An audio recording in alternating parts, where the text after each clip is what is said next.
Bugün gördüm, bu şəklə diqqətlə baxın. Baş prokurorluqda prokurorluğa yeni qəbul olan işçilərin and içmə mərasimi keçirilib.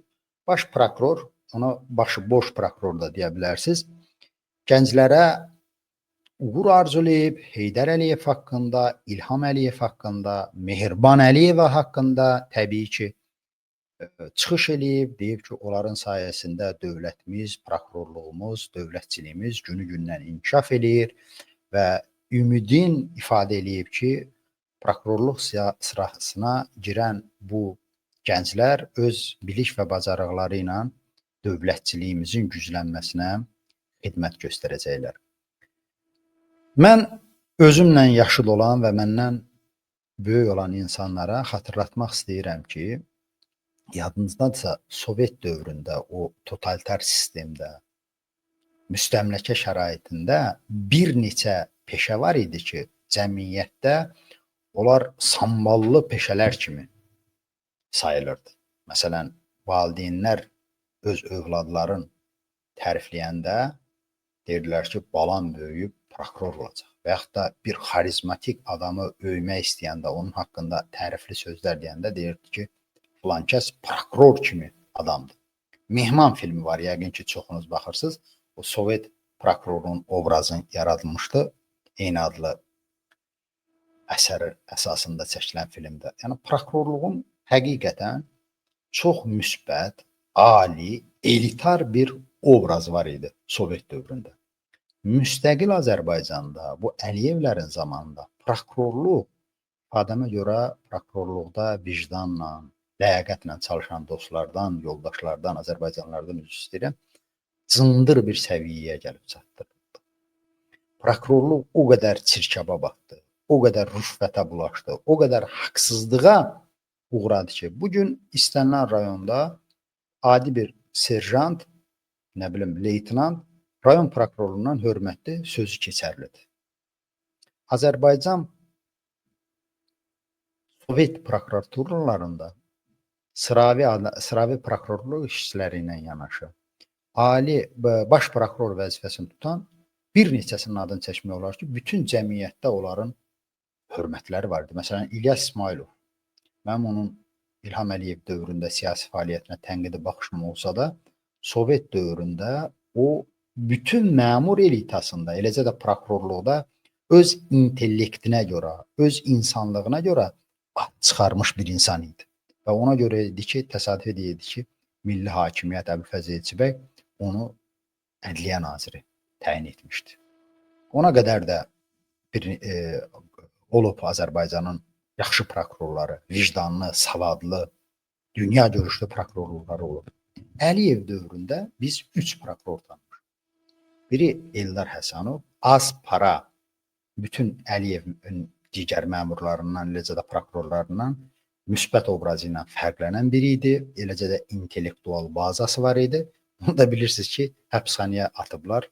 Bilmirəm neçə ildə artıq həbsxanada öz təqaüdçü vaxtın keçirtməkdədir. Bu rejimin qurulmasında xidmət etmiş bir insan kimi onu elə Əliyev rejimi özü cəzalandırdı. Amma Eldar Həsənovun vaxtında da xeyli sayda Azərbaycanlı günahsız yerə həbsxanalara atılıb. Xeyli sayda amonçu, cəbhəçi, müsavatçı onun zamanında şərlənərək qanunsuz həbslərə məhkum oldu. Ondan sonra isə bütün prokuratura və bütün məmur sistemi üçün həqarət olan Zakir Qaralov. Zakir Qaralov, əziz dostlar, sözün əsl mənasında ağzının danışığın bilməyən, iki eşşəyin arpasını bölə bilməyən deyəcəkdim, amma ondan da aşağı səviyyədə olan, insani keyfiyyəti sıfırdan aşağı olan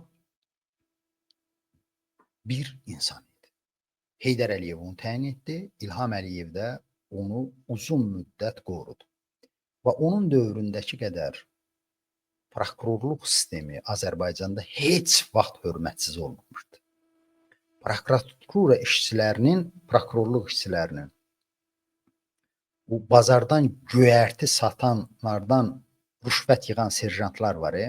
bax onlardan da aşağı səviyyədə endiyini, qanunların ümumiyyətlə heçə sayıldığı məhz Zakir Qaralovun vaxtında baş verdi.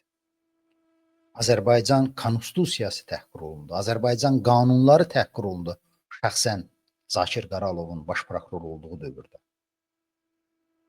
Nə qədər günahsız insanlar, siyasi, biznes sahəsində olan insanlar həbsə atıldı onun murdar imzası ilə. Qətillərin üstü bağlandı Zakir Qaralovun vaxtında. Biz Hacı Məmmədov dəstəsi orada Rəna Axundov idi deyəsən. Onun ölümü barəsində mən YouTube-da video hazırlamışam. Araşdırsanız bu axtarış yerindən tapa bilərsiniz. Çox saylı cinayətlərin örtbasdır edilməsində Zakir Qaralovun rolu oldu. İndi isə Kamranı qoyublar. Kamran Zakirin elə bil əlinin altında böyüyən bir adam idi və onun təqdimatı zamanı xoş sözlər yazdılar ki, hə, bu Zakir deyil, bu başqa cürdür. Amma Zakir tutaq ki, hozluğu ilə, heyvərəliyi ilə bu rejimin mahiyyətini göstərərdi. Bir tərəfdən o yaxşı idi. İllüziya yaramırdı. Bu Kamran eynən Paşayevlərin yeni kadrları kimi İlana zəhər verən kərtənkələdir. Yəni bərri, bəzəkli, xoş görünür, mülayim görünür, amma altdan pambıqla baş kəsməkdədir. Məhz Kamranın vaxtında siz diqqət yetirdinizsə, Azərbaycanda siyasi məhbusların sayı rekord həddə çatdı son 10 ildə. Hal-hazırda son amnistiya aktının icrasından sonra 350 siyasi məhbus qalıb Azərbaycanda. Tofiq Yaqublu, Əli Kərimli, Azər Qasımlı, bizim azad jurnalistlərimiz hamısı bu Kamranın vaxtında həbs olundu. Hüquq müdafiəçiləri. Rüfət Səfərov prokurorluq işçisi idi. Onu Zakir Qaralovun zamanında həbsə atdılar. Sonra da Kamran da gəldi o işi davam elətdirdi. Rüfətin günahı, kriminalı nədən ibarət idi? Sadəcə prokurorluq işçisi olaraq dözməyib həqiqəti demişdi. Yəni tutduğu vəzifəyə, daşıdığı posta baxmayaraq Azərbaycan həqiqətlərin ifadə eləmişdi. Sonradan da hüquq müdafiəçiliyinə başlamışdı. Amma bu prokurorluq, bu sistem, Əliyev sistemi onu xor gördü. Rüfət Səfərov digər hüquq müdafiəçilərimiz kimi indi zindan həyat yaşayır. Mən indi ümid eləmək istəyirəm ki, bax bu yeni prokurorluğa qəbul olan insanlar, gənclər özlərini bu sistemin içərisində qorumağa ən azı təşəbbüs göstərəcəklər. Mən bədliyi gətirmək istəmirəm. Mən optimist yanaşmaq istəyirəm ki, heç olmaya bax bu yeni prokurorların içərisindən də yeni rüfətlər çıxsın. Həqiqi prokurorlar çıxsın. Qanuna, qanunçuluğa, hüquqa hörmət eləsin. Prokurorluğun vəzifəsi nədən ibarətdir? Kamran nə idi bunun adı? Kamran Əliyevin Leyla Əliyeva, Heydər Əliyev, İlham Əliyev onun iti qurdu haqqında bəlağətli çıxış etməsi ilə prokurorluğun fəaliyyəti ölçülmür. Prokurorluğun konstitusiyada, qanunda ifadə olunan vəzifəsi var. Prokurorluq qanunların icrası və tətbiqinə cavabdehdir. Bugün Azərbaycan insanların elə ən ağır problemi, hətta özlərinin qəbul elədiyi bərbad qanunların işləmədiyi deyilmi? Azərbaycan insanları kəndindən şəhərinə qədər, şimalından cənubuna qədər məhz elə qanunların işlənməsindən şikayət eləmirmi? Tərifli sözlər deməyə nə var? Bir-birlərini tərifləsinlər, mehriban bunları mehribanı. Ölkədə bugün qanuna istinad eləyib danışmaq, qanunu tələb eləmək həm cinayət sayılır, həm də gülməli sayılır ki, sən cəngəllikdə qanun haqqında danışırsan. Ölkə dərəbəylik formasında, bir insanın kefi əsasında işləyir. Və ona görə bu gənc prokurorlar bəlkə də bugün sevinc içindədirlər ki, vəzifəyə gedirlər. Bir tərəfdən həqiqətən onlar ora rüşvətlə təyin olunmayıbsa,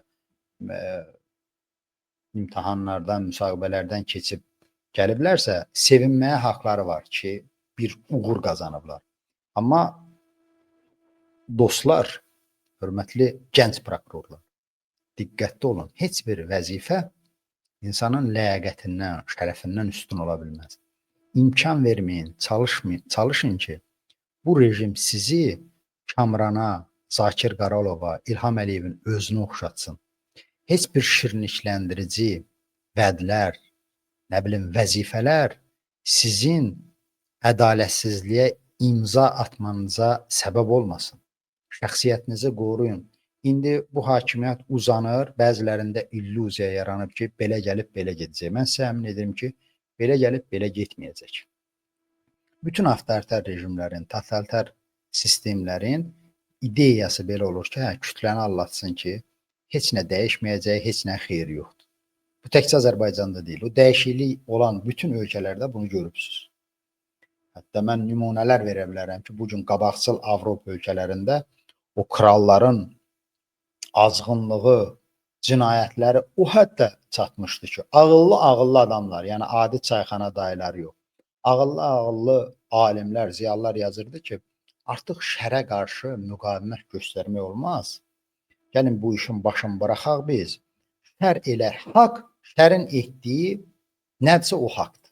Yəni biz haqqın, həqiqətin meyarını axtarırıqsa, baxmalıyıq ki, kral nə edir.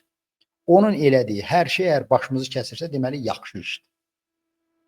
O qaranlığın, o cəhalətin, o zülmün təsiri altında cəmiyyətin böyük bir hissəsində bu təəssürat yarana bilər. Amma biz tarixin gedişindən bilirik ki, bütün o şər rejimləri kimi Əliyev rejimi də çökəcək və onda sizin deməyə bir sözünüz olsun, danışmağa bir cəsarətiniz olsun, bir bağajınız olsun ki, heç olmaya deyəsiz ki, bax mən işlədim orada, amma filan işlərdə mən mövqe qoydum, vicdanımı satmadım, qanuni əsas tutdum. Bacarmasansa, indi bugün bəzilər deyir, mən olmasam və yaxud da o olmasa kimsə başqası gələcək. Başqasına görə sən cavab verməyəcəksən ki, hamı özünə görə cavab verir. Əgər o dünyaya inanırsansa, o dünyada, bu dünyaya inanırsansa, bu dünyada. İstifa ver, get başının çarəsini tap da. Sənin alnına, nə bilim, pasportuna yazılmayıb ki, filan işdə ömrü boyu işlədəcəksən. Dünya indi mütəhərrikdir. Sivil ölkələrdə hətta yaşlı adamlar üçün peşə dəyişmə ixtisasları yaradırlar. Azərbaycanda da bilirəm iş tapmaq çətindir, amma ləyaqətsizlikdən işsizlik daha yaxşıdır. Adamların hamısı prokuror işləmir ki, polis rəisi işləmir ki, deputat işləmir ki, birtəhər dolanır da hərə. Yəni tamahınızla mübarizə aparın birinci, ondan sonra hər şey yaxşı olacaq.